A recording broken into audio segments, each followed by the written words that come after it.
In sales closing, there will often be some sort of negotiation. And this could be on price, it could be on terms, it could be on delivery time. There's lots of things that we can look at which will really make a difference between a profitable, successful contract and one which isn't. When looking at negotiation, there are lots of different schools of thought on different ways to do this, but also to do this well. But we wanted to share some top tips which will definitely help you negotiate as well as possible and also get the best possible outcomes for your organization. The first one is actually to remember that it's not a competition. Often people, when they go into conflict, they actually worry that there's going to be a clash of heads, that you need to keep everything that you possibly can, and they do as well. But actually, if you view it as a negotiation, you view it as a two-way conversation to get the best possible mutual outcome for everyone, it will actually help you get a better outcome for yourself. Often ego can get in the way where, especially if you haven't planned in advance, just simply rejecting things out of hand can actually scupper a lot of negotiations. So actually, if you can, sometimes it's good to have someone else negotiate on your behalf. But don't take things personally. Genuinely view it as an open and honest discussion on how to find the best possible mutual outcome. Next, as you go through your discussions, if through discussions the other side makes an offer that you hate, you can't possibly accept, its price is too low, they want too much, rather than just walk away, because if you walk away from the negotiation, it's over, it's done. Always make a counter offer. Make a counter offer which you would be happy with and you would accept, because if they reject it, you were planning to walk away anyway, so actually you haven't lost anything.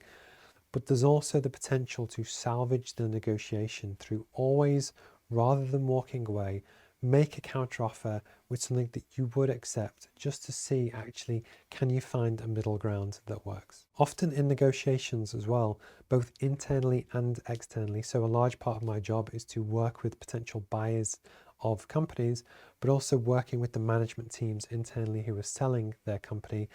It's to frame the offers in different ways to help get people on board with the offer and what we're looking to do, in a way that when we're looking to sell aspiration and sell different deals to different people, we can often go for the optimistic benefits that can come through a deal.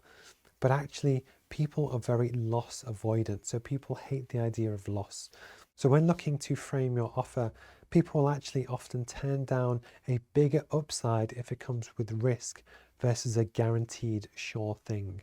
So again, when you're looking to present your different options, it actually often helps to purposely frame your option that you want them to take as the sure thing, but position that and frame that next to another credible alternative, but purposely make the other alternative that you're less keen on with a bigger upside, but with more risk. And what we're looking to do is frame the conversation in the right way to make them be more likely to accept the option that you want. When heading into negotiations as well, always plan in advance areas that you're actually willing to concede.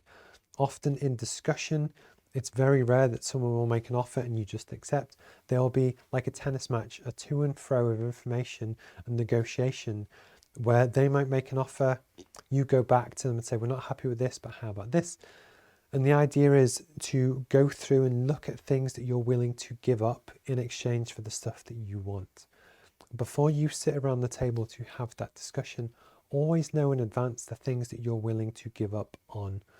Often it's a human nature thing. People always want to feel that they're getting something back in return. So often as part of good negotiation, offer people things that you don't mind giving up. They will feel that they're benefiting more from the negotiation when actually it's stuff that you don't really want, but it might make it more likely that you get the stuff that you do want. And last but not least, never lose sight of the bigger picture. If the deal that you could complete to sell a business could change your whole life, don't worry about small terms that don't really matter. Always keep in mind the big picture, what you're looking to achieve and the impact that this can have for you or your team or your life. That actually often in negotiations, things can go wrong, that people through ego or otherwise turn down much better deals because of meaningless terms that they got hung up on and it ended up slowing the deal or actually cancelling it altogether. So never lose sight of the big picture and what you want to achieve, and then go into a negotiation to see yourself as a partnership, see it as a discussion, and then really look as two people trying to find the best possible outcome for both people, and actually hopefully that can deliver the outcome you want.